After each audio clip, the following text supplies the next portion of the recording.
Le salut, c'est quoi? Le salut vient du verbe sauver, qui veut dire tirer quelqu'un du péril. Être sauvé a aussi ses synonymes comme naître de nouveau, avoir la vie éternelle. C'est-à-dire, dès que vous entendez quelqu'un dire « j'ai la vie éternelle », c'est-à-dire il a le salut. Quelqu'un qui vous dit « je suis né de nouveau », c'est-à-dire qu'il a le salut, il est sauvé. Ephésiens chapitre 2, 8 à 9, la Bible dit « car c'est par la grâce que vous êtes sauvés par le moyen de la foi. Et cela ne vient pas de vous, c'est le don de Dieu. Ce n'est point par les œuvres, afin que personne ne se glorifie. » Parce que nous devons savoir, numéro 1, que le salut, c'est par la grâce que nous avons le salut. Le salut ne se mérite pas. Nous n'avons pas fait des actes ou des choses pour avoir le salut. C'est juste la grâce de Dieu. Le salut, c'est un don gratuit. En d'autres termes, c'est un cadeau de Dieu. Juste par l'amour que Dieu a pour nous.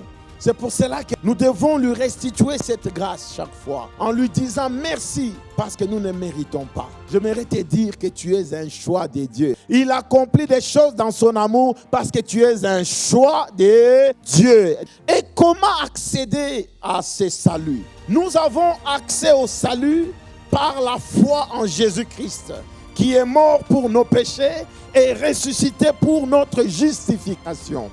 Ce n'est pas une affaire d'intelligence, c'est une affaire de foi, de croire.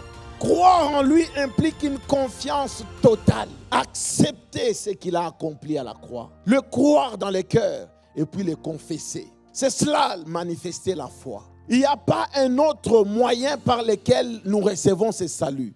C'est par la foi. Donc tu peux croire, mais tant que tu n'as pas confessé, le salut n'est pas encore complet.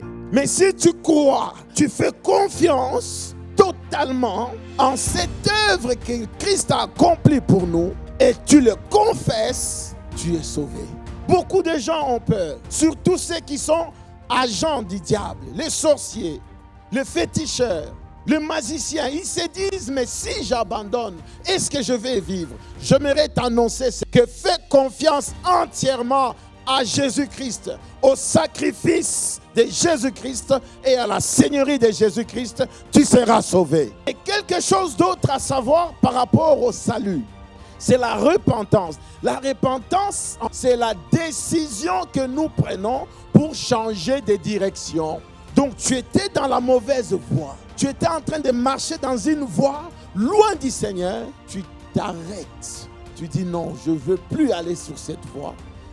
J'emprunte maintenant la voie du Seigneur. J'aimerais te dire que le salut n'est pas seulement, je peux dire, une transaction pour éviter la condamnation ou l'enfer. C'est un début d'une relation avec Dieu, avec le Père. Que la vie chrétienne, ce n'est pas une vie religieuse, c'est une vie de relation.